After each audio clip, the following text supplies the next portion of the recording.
This is actually what a piece of cave formation looks like. We put this here because I raised 5 kids while my husband is in the military, and every time I told them, you cannot, my one child, she just immediately, I'd have to like cuff her to me Yeah. because she's going to want to do it.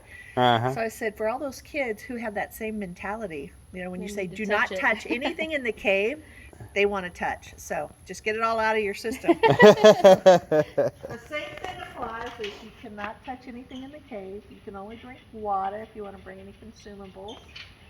You can take all the pictures you want.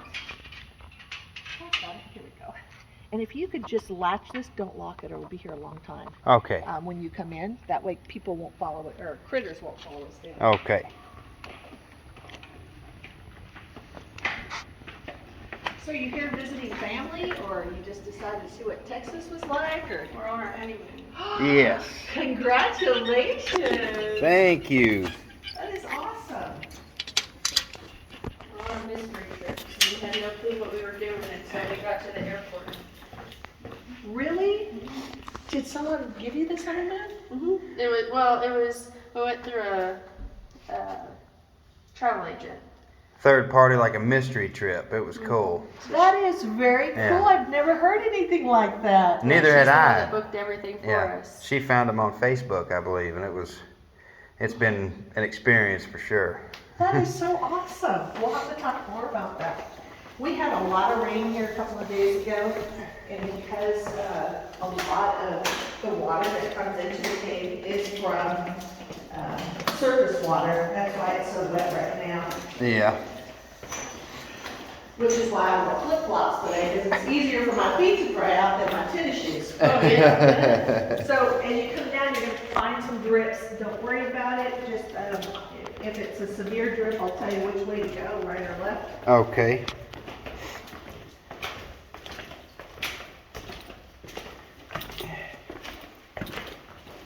What's your names? Miranda and Hayden. Hayden and Yes. Miranda. Miranda. I think there's a really good bourbon at Hayden something. I'll have to think about that. All right, so Miranda, I'm gonna let you stand right there next to Hayden. I'm gonna go down a little bit so that I can tell you a little bit of the history of the cave. And I'm trying to avoid the drips, as you can see. Normally I would stand right where this pole is. And right where this pole is, actually, you get a really good bird's eye view of the sinkhole. And the sinkhole is the original entrance into the cave.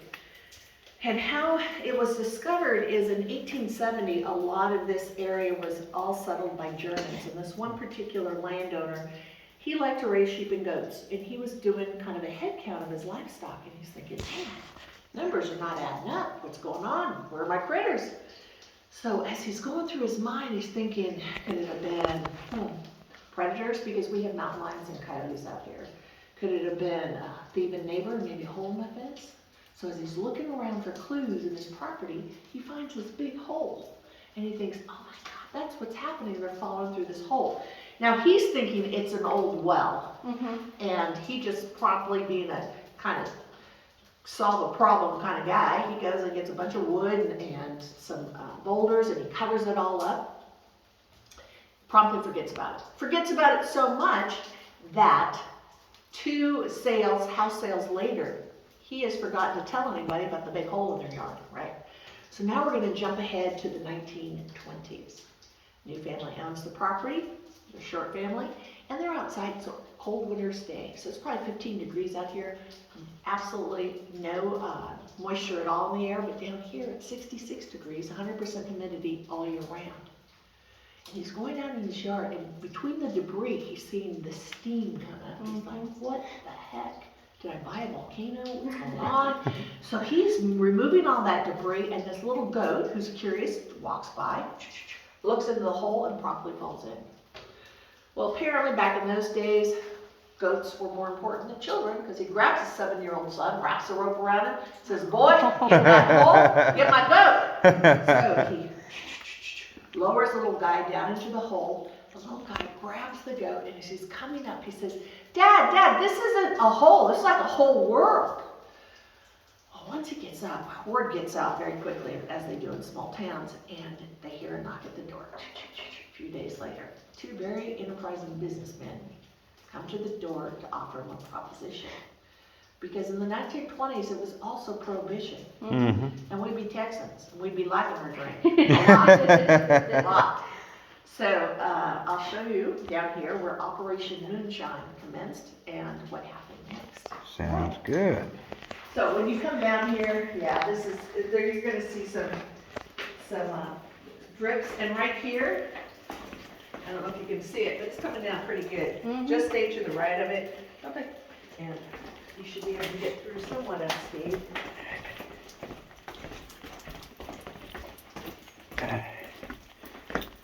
So right to your right, or your left rather, you will see this platform of dirt. And you've got to try to envision this prior to the stairs being put here. This was probably stair-stepped a little bit. Sometimes I come down here and I'm just looking to see how did they notch out enough of the cave and able to put in the stairs. But we know for a fact that this was the area in which the still was here, because we have the still to this day. It's in one of the storage units. So they spent several years cooking up their alcohol, and if you look at the ceiling, you're gonna see it's almost like a tar covering. That's from the wood fires that they had.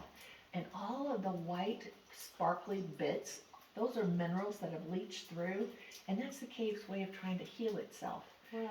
So even though it's been 100 years, it'll probably be 1,000 years at least before there's significant improvement to where, you know, the damage is starting to become undone. So after Prohibition was over, these people said, that's enough, because they had a series of ladders and ropes going in and out of the sinkhole. Can you imagine trying to navigate that by itself? You add equipment or product going in and out, and you're doing it at night because it's illegal what they're doing. Mm-hmm. So Prohibition, yeah. it was a tough thing. So they left everything, including the ropes and ladders. So now we're going to go ahead to 1936. One of the neighbors here, he was his name was Charlie, and he actually had 3 nieces and nephews. They were the McGrath siblings. So Mary was 8, almost 9. You had Jimmy and Harold, who were 13 and 16. They had heard stories about this secret world for years, and they thought, hey, let's sneak over and check that out. Maybe there's something really cool down there, right? Now, they came in from San Antonio, which in itself, you know, you don't call Ubers just to come into Bernie. I don't know how they did it, but they managed to sucker their parents into thinking they were going to go see their uncle. They brought with them a rope and a kerosene lantern and came over, snuck into the cave. And at this point, they tied off their rope right there. You can see the abrasions where the formation had been used. And the reason why we know what had happened is Mary came down in 2018. She was 90 years old. Oh, wow. And she wanted to see the cave one time before she passed with all the lights on. And she told us that, you know, for example, the boys came here, and even though her brothers were twice her age, they were saying, Mary, you're a little braver than we are, so we're going to let you go first, and if it looks like it's okay, we'll go in after you, right? So I'll show you where they dropped her off. And when you get down to this bottom flight of stairs, if you look over, even though we've come down already, you know, about 20 feet, you will see how much further is left. And think about this, you're 8 years old, you're being dropped by 2 irresponsible brothers, and it's dark as heck, and you've never been here before, so you have no idea what you're being dropped into, right? Gosh. It's amazing. Watch your head coming down in here, Hayden. Okay. It's kind of a low eating formation. Oh, I see. You weren't lying when you said watch your head. Lord. Anybody else? Yeah, sometimes when you're with your phone, I do this all the time. Thank you. So, like with my flashlight, I'm looking up and I'm not watching where I'm going, and bam! Yep. Bam. Yeah. Anyway, this was all closed off. This was only opened up after the cave was sold, after the kids had explored it. So the only way for her to go any forward any further would be right through here. Mm-hmm. Now there's a puddle of water right here to the left. Just go around it. Gotcha. And then right here, she crawled out on her belly, told her brothers it looks okay, and we're gonna go right here for right now. So, I heard you talking, I think it was you who was talking about when Texas was all underwater. Did you Yes, say that? I had said something about that because of the fossils that you have on display actually out there. It got me thinking about it. Yes, all of this, this used to be just a solid piece of limestone millions of years ago. And Yeah. Texas was all underwater. And so the water came in and just started to carve out the cave as we know it. This right here is what we call the Blood Rose Formation. And that's where a lot of the fossils lie. You're going to see shark's teeth in there, oyster beds, clam shells, all kinds of crustaceous fossils, all within that formation. When the kids came down, everything was pretty much the same way as it is, because it takes anywhere from 100 years to 1,000 years just to grow 1 inch in a cave, any of the formations. So 100 years ago, they hadn't, if they grew anything at all, it might have been a ½ an inch. But, so the formations were as we see it. Of course, there was no cement or gravel or lights. It was just this black sticky mud. And over here, this is your 30-second education tutorial on caves. Okay. So right here, we have all these little starts. When we show you these starts, these are called soda straws. And they're called soda straws because they're hollow in the middle. Oh. So when the water comes through, eventually the minerals that are in that water will plug up that straw. And when that happens, like let's look at this straw right here. You will see those little spurs that came out on the side? They look almost like teeth. That's where, because it was blocked, the water had to come out somewhere, so they came out to the side. And it's now what's going to happen is it's going to start to bulk up, and it's going to start looking like some of these formations here. So the ones on top are called stalactites, so they hang tight to the top, and these are stalagmites. They are like little mini mountains. You know, you just think of some way to remember the M and the T, and then you'll remember which one's on top and which one's on the bottom. So as we show you throughout the cave, we're going to show you projects we're working on. We are trying to uncover all of the cave floor and reveal the formations that are under it, just so that it now has better access to water and it'll start growing a little bit more rapidly. The biggest challenge we have is once we uncover this, we put the debris in 5-gallon buckets. I have to take it all the way up there. Yeah. Oh my goodness. Yeah. It's a By lot. hand? By hand. There wouldn't be any way to hoist it up? I got, well, my back's so bad now. I just said, good God, I'm done. We've done 20,000 buckets. This is wow. enough. Right. We need to find some kind of a hoist or some kind of a Yeah. Put like a. Because there's still so much to do, you know, and I'll show you other projects we've worked on as well. In here, this is normally where I bring the kiddos, but because you are a newbie, I want you to do it too. So we do that because a lot of times, like my coworker, he is a very smart man, he loves rocks, and he uses a lot of 6-syllable words. When you're a 4th grader,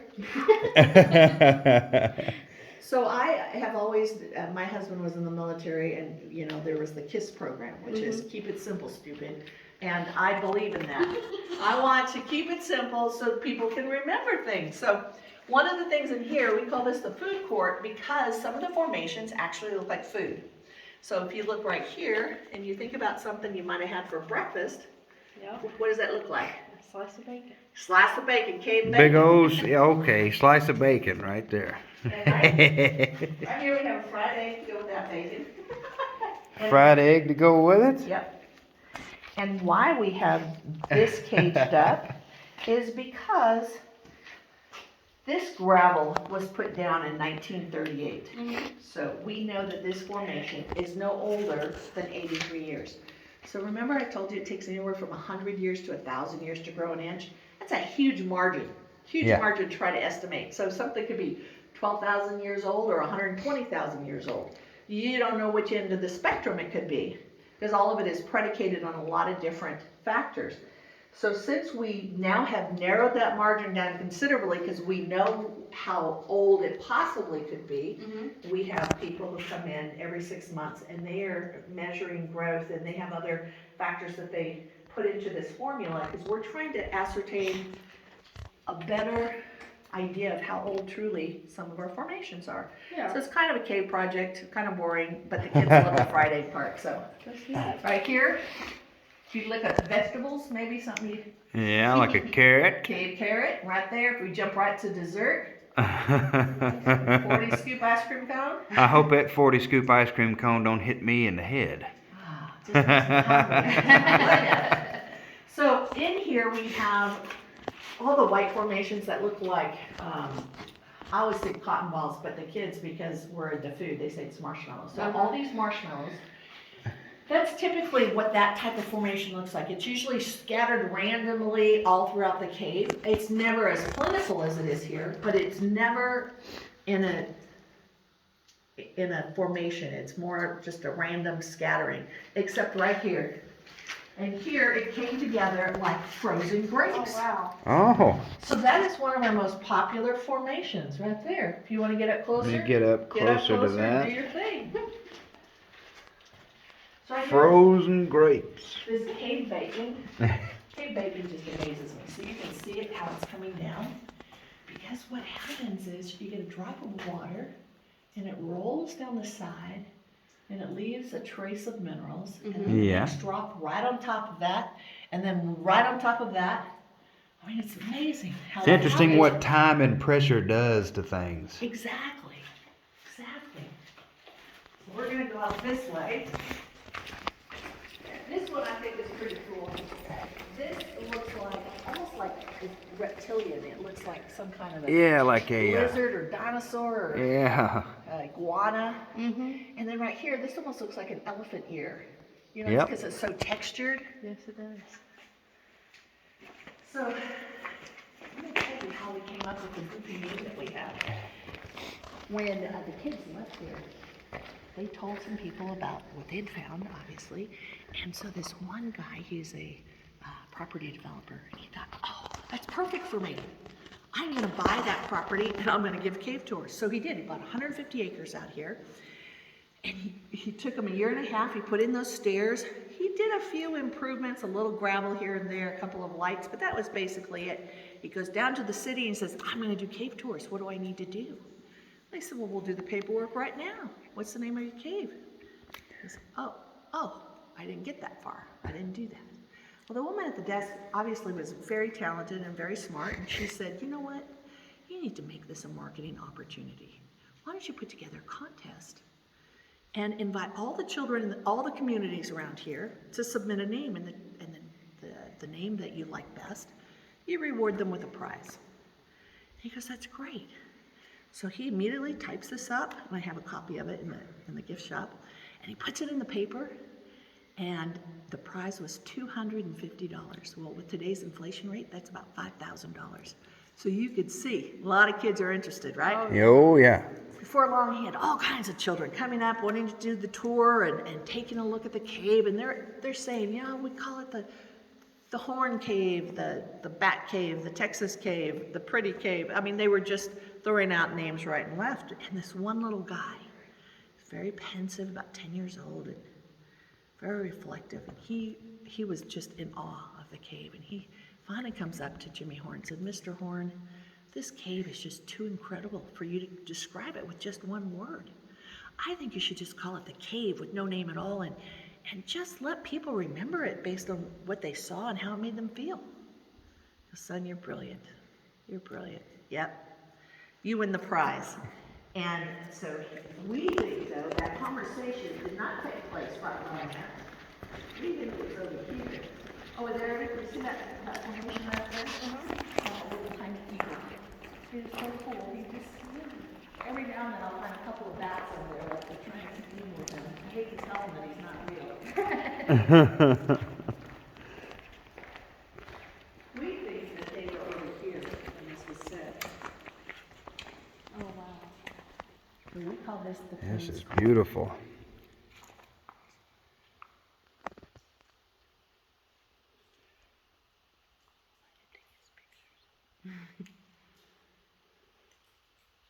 So this guy right here, we call him our little totem pole, although he doesn't really look like a totem pole. I didn't want to tell my colleagues that, but we call him totem pole. So eventually what will happen is he will grow up and marry up with these soda straws up there, and it'll become a solid column.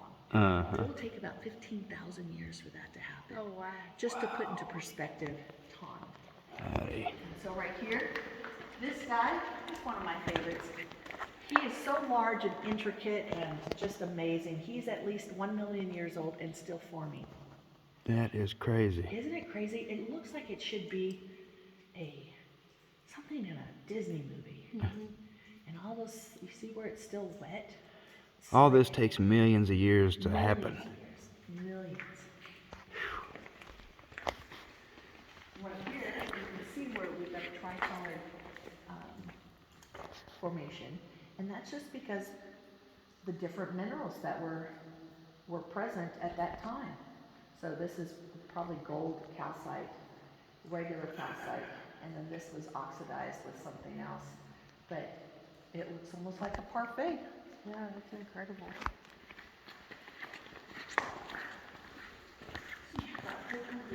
In here, but you very rarely see them. I may see 3 a week at the most. That's why I go by here. I always look because I think, maybe they're hiding up there. What, You know, bats? You know how many there are is when I leave the lights on in the tunnel at night and forget. Yeah. The next day I come in, tunnel's full of bats. Oh, Lord. We actually saw like a ton of bats in the Walmart parking lot. Yeah. Really? Frederick's- Yeah. Oh my gosh. They were hovering in the tree, like this. It looked like the whole tree was coming apart. There were so many. It was crazy. Bats eat mosquitoes, so I'm a big bat. We're leaving bats alone then because the skeeters around here are big and, Yes. man. So you see how this is, it looks like it has been almost like laser art out of a piece of wood. But if you look on this side, it almost looks like an igloo because the shape, got a little chimney, got a little opening, and then when you put the light on it, oh, it's got so wet, it took out the sparkles. Usually this is sparkling and it looks like fresh ice. Oh, I can see the sparkles on the see side of that? that, Yeah, yeah. that's incredible. I know, and it's not on the other side, it's just on this side. Isn't that strange? So yeah, whenever you look at, you want to know what's causing a formation on the bottom, you just look at the water source. This was another area that we cleaned out, revealed a bunch of pools that we brought in some plumbing, so we're going to bring in some cave water and fill these up. So these pools should have like rims all the way around them, but the previous owner, we bought this in 1998. We bought it from the owner who started it in 1937. So he had had it in his family for 60 years, and they allowed anybody to walk wherever they wanted, and so a lot of the things were damaged. And now we're just trying to put in some dedicated pathways and some lighting so that we can start to reverse this. The owner, who's 86 years old, he put this in a trust so that if you ever come back and you want to bring grandchildren, you'll be able to see it. And it'll probably be much like it is now. Oh, wow. We'll have to come back. We just had a baby in March of 2020, so we'll have to bring her back when she's well. What's her name? Evelyn. Evelyn. I love that. Thank you. That's so sweet. So right here, we have what we call modern art. You know? I'll tell you. So what do you think it looks like, Miranda? It looks like a mushroom. That big mushroom. So you get 2 girlfriends, a couple of hours, a big bottle of wine sitting here. We came up with 74 different things. Some of it's not all clean, but we see the knowledge symbols and all of that out of there. But it was, yeah, there's a lot. Jellyfish, brainstem, atomic mushroom. You could do a tsunami wave, Trump's hairpiece. I mean, it just I goes like that on one. and on, right? Would you say Trump's hairpiece? Yes. So, right here though, is we think this looks just like a nativity scene. So you have It the does. angels, Huh. Joseph, Mary, and you got a little Christmas tree. And I am artistic, but I could not sculpt that No. to make it look that great, right? No. And yet, water, time, a few minerals, and Mother Nature created that masterpiece. That is what's so incredible to me. It is incredible. Every time I come down here, I get goosebumps because I'm just so in awe of what nature provides us. So do you sing? She sings in the shower from time to time. It's beautiful in here, so like good. Yes, it is. So we do concerts here. We have one next weekend. We do them twice a month. We do weddings right over here. Ah. So the acoustics were generated by Mother Nature again, working overtime. So when the water level was high, whirlpools of water carved out these niches, and because of their size and some other factors, it created the perfect acoustics in here. So I used to have a tour guide. He just left for college. And he would come down. He was kind of an Adam Sandler, kind of a crazy kid. Yeah. But he would bring his violin and he would play Oh, Hallelujah. but it was beautiful. Oh my gosh. You just felt like your soul had just gotten a little bit of a massage. It was so beautiful. Beautiful, beautiful. So I found this guy just 3 days ago. I don't know if you ever saw the movie Big with Tom Yes, Hanks. Tom Hanks. Yeah. Okay, so you have those arcades like the Fortune Teller, like Zoltar. Uh-huh. I think Geico did a commercial with just this guy. Yeah. Anyway, look at this. Tell me if this doesn't look like him. It does. See his turban, deep set eyes, long nose, little goatee, right? I think it looks more like him There he is. when you don't have the light on him. But Yeah. Yep. You can see his face right there Yes. in his turban. isn't that cool? That is cool. So Zoltar. Another few weeks we'll put in a green light right here, and this will look like a big, beautiful Christmas tree, right? Oh, yeah. Oh, I bet. And then right here, we had some cave breakdown about 250,000 years ago. It only showed itself in 2 places in the cave. This is one of them. So this piece here used to set up there on that ledge, and now when it fell down, it's now grown together, and it's now part of this formation. Uh-huh. Up here, did you guys ever see Star Wars? I have not. Okay, well, Star Wars, we used to have someone called Jabba the Hutt. Okay. Big fat slug. That's him, right there. Wow. There's my little owl, my little Oh, hoot. yeah. Oh. And that's a natural formation. Natural formations. I don't make these things up. That's- I just spend a lot of time. I probably spend too much time underground. Yeah. You probably find it every time you're down here. I do. That looks like a little squirrel on the little, Right there? you know, looking to the left. Here. A little, oh, I see him. It does. It does. I see him right there. Yes. So what we call this the Queen's Court. This is the castle. That's supposed to be the queen and all the ladies in waiting, and this is her kingdom. Unless you're a 10-year-old boy, and then you think this looks like a second-rate sea monster eating a bunch of people and spitting out the parts he doesn't like. Just depends on which route you want to go. I got something for everybody. Right here, we're doing a wedding next Tuesday of all days. So we do weddings here, but it's also a great place to take a picture. So if you two want me to take a picture of you down here, Yeah. this would be Yeah, actually, that would be great on your phone. Where's your phone at? in this bag.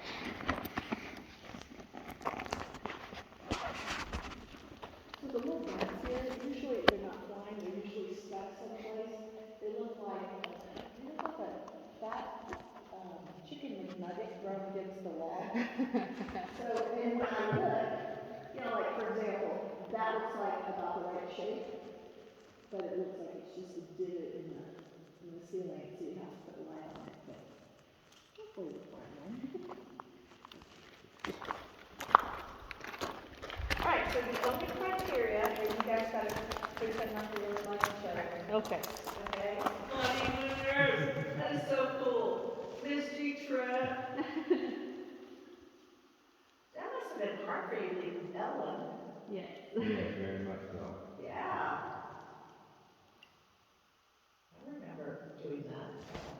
Yeah. My husband and I didn't take a honeymoon because he was in the military until it took us a year and a half. In the meantime, I'd had a child. And so he flew me to Budapest because he was over in Bosnia, and so it was easier for him to get there, and so we met in Budapest. And even though it was a great place and I had a great time, every single minute Yeah. I was like terrified. And he says, you're not calling, you're not doing anything. You can do this. Okay, I understand. We have called every single day, and we leave out tomorrow, and I think I'm getting a little homesick Yeah, in the most definitely. sixth day. Yeah. We're leaving out tomorrow afternoon. Yeah. And it's gonna take 5 hours to get home. So. Yeah, it's been hard, but it's worth it. Good. And she's still small enough; she doesn't remember us being Right. away. And you two, you really need this time together. You probably, I mean, with the last 2 years with COVID and with, Yes. getting pregnant and dealing with all that, and now it just, life is challenging. You need to do this for Yes. each other. Tonight, I expect you two to give each other a little foot massage and just love on each Yes, other. That sounds great. Does that sound good? Okay, so right here, since you've been in caves, but my girlie hasn't.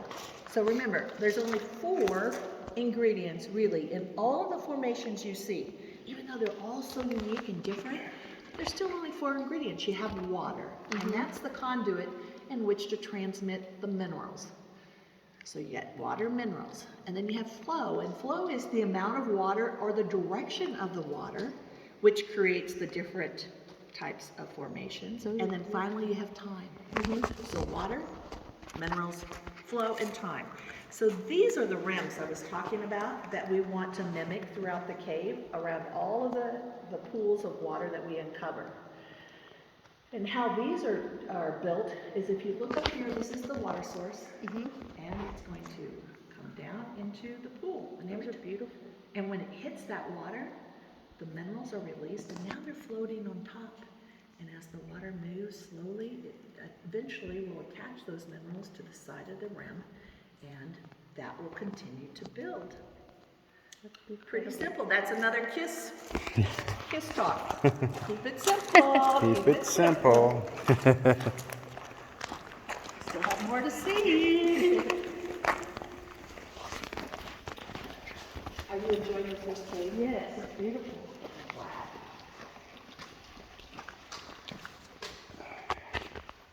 You're not afraid of the dark, are you? Oh, no, I'll get to it. I'm the one that's afraid of dark. Uh-oh. All right, you hold his hand. I'm afraid of the dark and heights. She's afraid of neither. That was incredible. So this was one of our first projects. It took us 2.5 years and hundreds of volunteers to help us uncover all of these pools of water. And right here, you'll see these used to have rims just like the other side. And so hopefully, we just put this pipe in here. We're going to start piping in more water so these can start to grow as well. They call this the king's room. Right there is the king. So he's got a helmet on, so he's a huge nose. And it's some really creepy bird. It's almost like an orangutan face on a parrot's body. That is strange. Huh. Isn't that weird? And then over here, this is a tree just for you. It's your bling tree. That's beautiful. I wish I had a tree with it. I know, it looks like something in Frozen.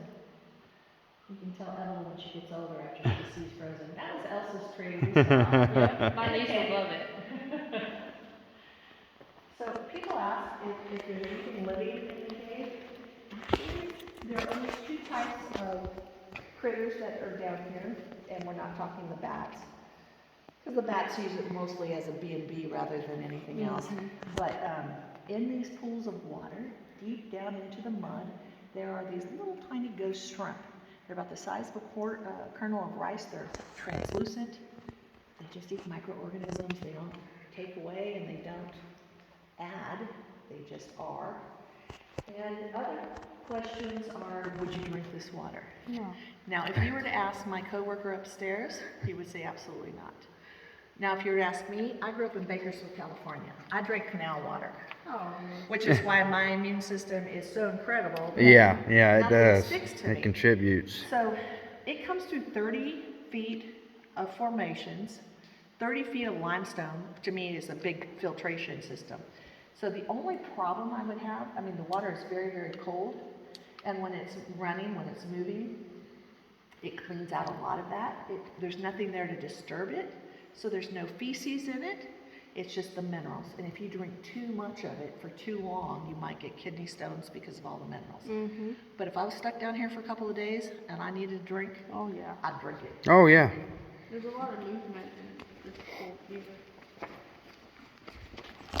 Just take small steps around down here because when it gets a little bit slick, sometimes you go right up, which is why we made all this mess here, trying to give it more traction. Yeah. Out the tunnel. Okay, is that a bat? No, not a bat. Over there. No bats. So right up here, this was the last, remember I told you about cave breakdown? Where that well, this is the other portion of it. So about 250,000 years ago, all of these pieces of debris were up here. Oh, gotcha. And it took out so much that right here on the right-hand side, took out about, it's now 6 feet to the surface right here on the right-hand Oh, side. wow. Oh goodness. So we know that it was at least 250,000 years ago based on the size of this formation, which grew on top of some of that debris. Gotcha. That's how you know how long ago it was. Right. Okay, that was my question. How do you know how long ago that this occurred? We're just basing it on this. Yeah, you can see the evidence right over there. So do you guys want to hazard a guess on why this is leaning? So this one little girl, last week, I asked that question. I ask it every time. And she goes, she was like 4 years old. So cute. Little golden ringlets. And she said, I do, because my grandma, she's old too. And when she's tired, she just weans. So it's weaning because it's old. That's great. And her mother was with her and her aunt. And her mother looks at her, she goes, don't you dare say that in front of Nana. She does not think she's old. She goes, she's old, Grandma. She's old. She's old, Mama. So the reason why is right here, you have water sources that are coming down. So it originally probably started right here, started building it, and then as the water source moved to the right, the formation just followed. Gotcha. That makes sense. Simple. Over here we have, you see all these hieroglyphics? Mm-hmm. It's not really hieroglyphics, but I have these two ladies, they're sisters coming in from Oklahoma. They're in probably their late 70s, and they were so positive that this was an alien message to us. And then I needed to contact somebody at Area 51. An alien message to us. What if it was though? What if it was? Missed out on your opportunity to call it Area 51. Yeah. They missed their exit. That's what happened.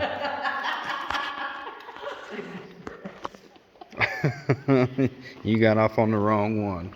Right here we have our cave alligator. Can you see his teeth, his Uh-huh. nose, and his eyes? That's incredible. There's so many. I know. It's like seeing images in clouds. Exactly, yeah. I'm sure everybody sees it different. So because the cave is in a trust, we try to find all kinds of ways to earn money to make sure that we pay the taxes, make sure we have maintenance upkept, all these things. So we have like Vogue is going to come in and do a fashion shoot. We've done Oh, wow. music videos.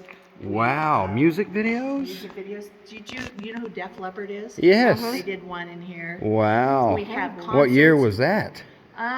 You'll have to look it up. It's on YouTube. Yeah, You'll be able I to had. see Yeah, that's awesome. And so right here, in May, we had a gentleman who said, I just need 10 minutes of film footage. Took him 13 hours to film it. And he goes, but I just need a place that I can say that represents hell. Yeah. Okay, so we put him here, because all this is dead. And I'm gonna tell you, by 2 o'clock in the morning, I'm seeing skulls coming out. Yeah. This looks like a Satan's mask. Uh-huh. And this right here looked like souls trying to get out of the cave. And he had lighting here. At that, and you because you've been down here for 13 hours. You're tired. You're Oh thinking, yeah, my your God, I've been in imagination's hell. running crazy. I've I been could in see hell. that. I need 2 days off. I could see it looking crazy. Yeah, I mean, I get You know. goosebumps when I think about how I was really freaked out. Yeah. Freaked out. So right here, Cave Bacon is big in Texas. Yes, it looks like it. Cave bacon's big in Texas. 7,000 registered caves in Texas. We have the longest continuous piece of cave bacon. Oh really? Y'all measured it, and that's. Yep. And we all, it's kind of like whose kid is the biggest, you know? Yeah. Or who can pee the farthest. I mean, there's all these little things that people do to measure, which make no sense at all. Well, with cavers, it's cave bacon. Who's got the biggest piece of bacon? Who's got the biggest piece of bacon? So I like eventually what that. will happen is this will, as long as there's a water source, continue to grow until it hits the ground. Uh-huh. But I can't prove it to you because you'll be dead before that happens. I'll pass the word along. Pass the word along. Everybody check it out.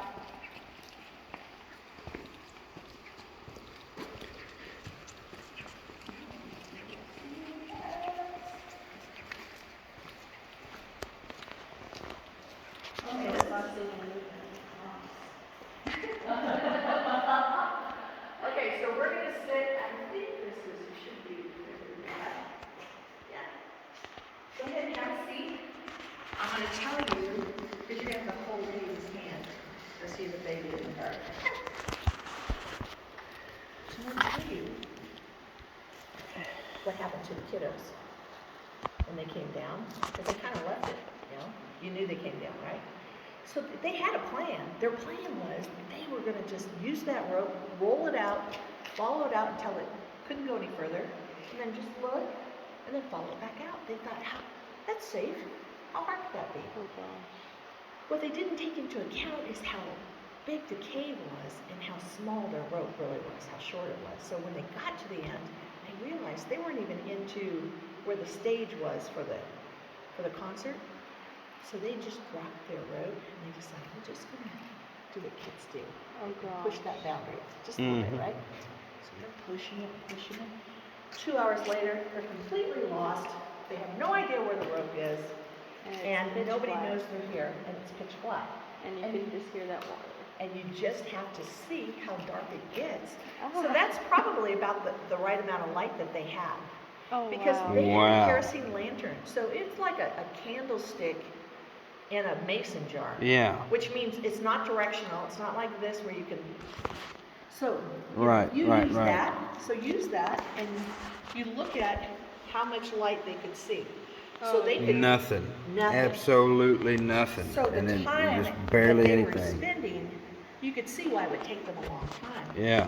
Plus, now they're lost. They have no way out. I tell you, it's good and spooky.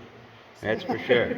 So when Mary came in, when she came to visit, we're asking her, gosh, when you were dropped into that cave, weren't you afraid of like spiders, snakes, scorpions, bats, bears, something coming out and getting you? She goes, it wasn't until I was an adult that I realized how stupid we were. She goes, only 2 things I remember is 1, how annoying my brothers were, and 2, if I lost my shoes, my mother was going to kill me. Yep. I'm like, why would you lose your shoes? She goes, first of all, 1936, you got 1 pair of shoes. You got them right at school time. God forbid your feet grew too fast. My mom would just cut off the tops, let your toes wiggle through. Oh God. But you weren't getting any more shoes until September. 1 pair of shoes. 1 pair of shoes. And she said, the mud down here was so horrific, it was so thick that the boys had on boots so they could go fairly easily navigate through the mud. But me, every time I put my foot down and I tried to pull my foot out, my shoe would stick in the mud and my foot come out of my shoe and I'd have to dig in the dirt. Oh Lord, because it sucked it right off of there. And she said I kept having to do that and the boys were getting mad at me because they said I was holding them up. They had no idea what I was trying to do here. Right. I said, okay, I get that. I get the brothers and the shoes, but how did you find the rope? She said, we decided to put the kerosene lantern down as low as we could and see if we could follow our footsteps. Oh yeah. That's a back to good the road. idea. I said, that's brilliant. That's a great idea. She said, sure, if there was only 1 of us and we were going in a straight line, but there were 3 of us and we were all going in different directions. Oh Lord, so it was still confusing. I said, so what did you do then? I mean, I'm almost hyperventilating because I have this big imagination. So I'm Oh, like yeah, imagining these yeah. 3 lost kids, you got 2 stupid boys, and she's no bigger than an ant.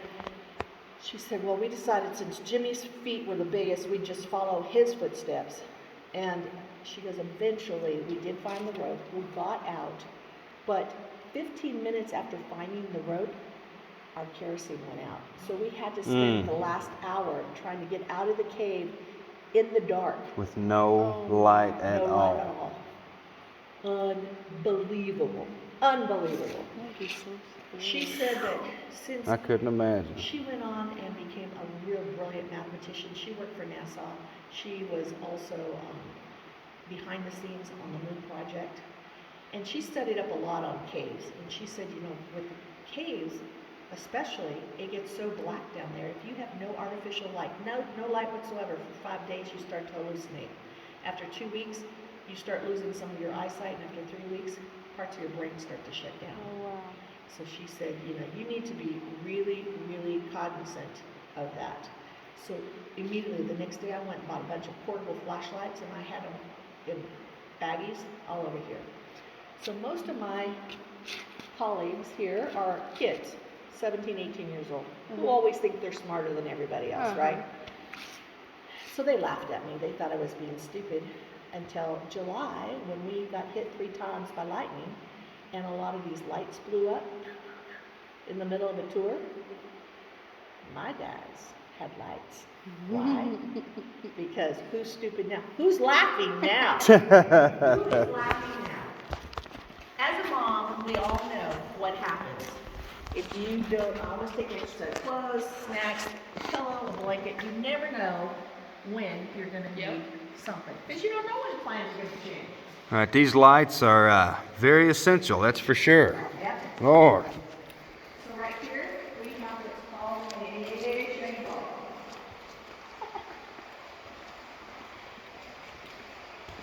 Right here, this is my little glowstone. Ah. So what's interesting is there aren't a lot of these throughout the cave. A lot of these are very dense, so they don't emit light. But I would love to find a way to make these into little cave night lights. Yeah, that would be cool. Like right here. Oh, isn't that cute? To have some kind of light source on the top of Yeah, them. like a Yeah. black light or something that can absorb the light. I'm not sure what it would take. It's on my to-do list. It's only down to 392 for the cave right now. To-dos. 392 to do.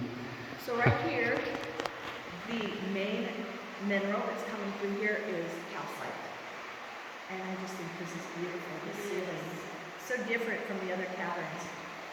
So if you ever see Superman, he lives in the Fortress of Solitude. It looks like that. Just like that. So when you go on to more caves, you just need to look at the ceiling. And if you see there's a lot of these soda straws and a lot of these formations, then you know it's a healthy growing cave. If it looks very barren like this here, you know that the water source has probably left it and it's not growing.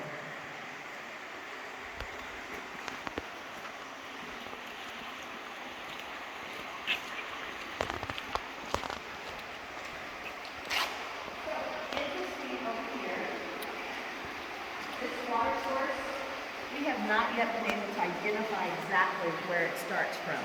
Huh. So we have traced it, we have followed this water back. So when you get to the back, it doglegs to the right, and it goes on 3 more miles. It goes through several different caverns. The very last cavern that we explored was completely filled with water, so we couldn't get through it. It was bigger than this one. I think it goes on several miles past that, because even though we've had dye packs put in this water to try to trace it, we've had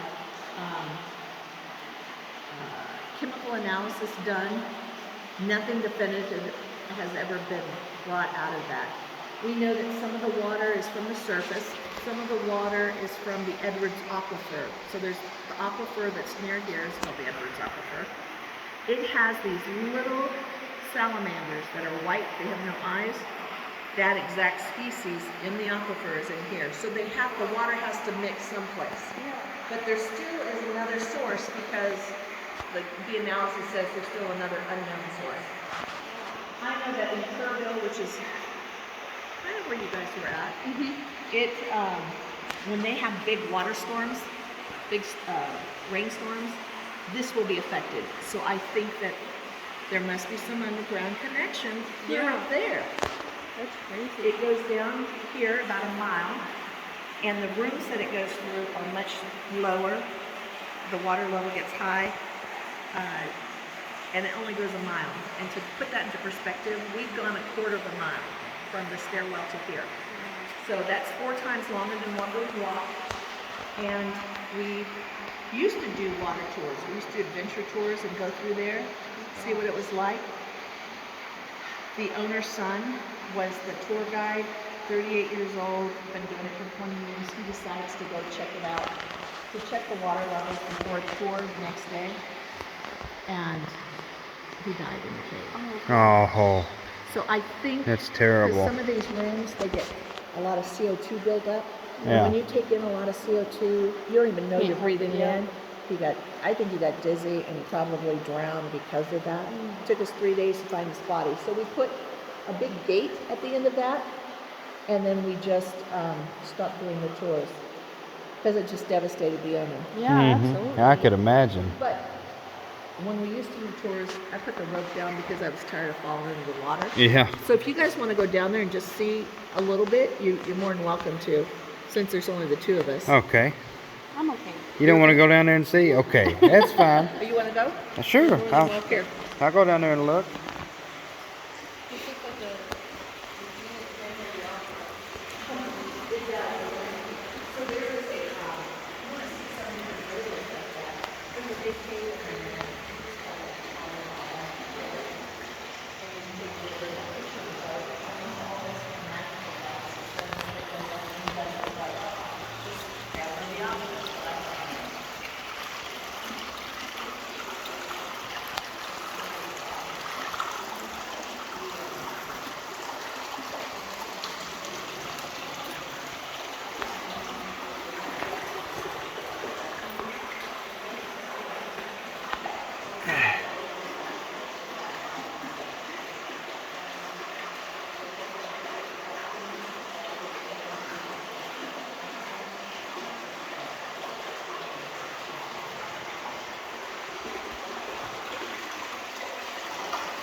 So There you right go. there, you can. Thank you. You're welcome.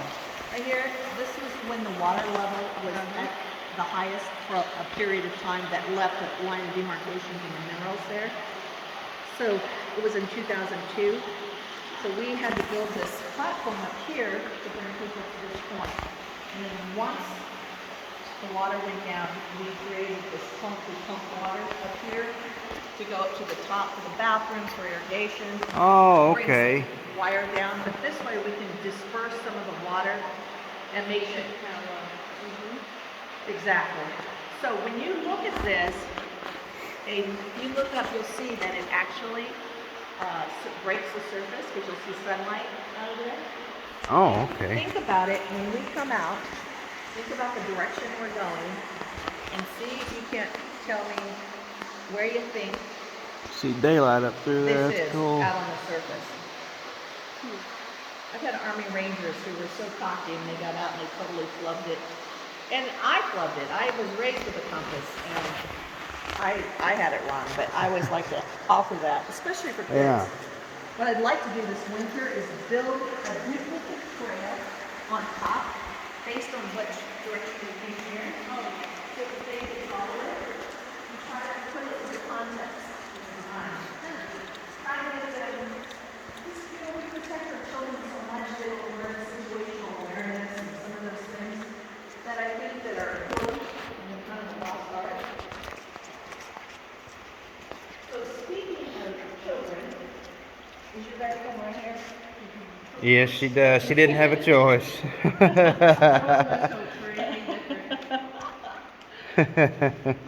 I don't think she had much of a choice in the matter. What's over here?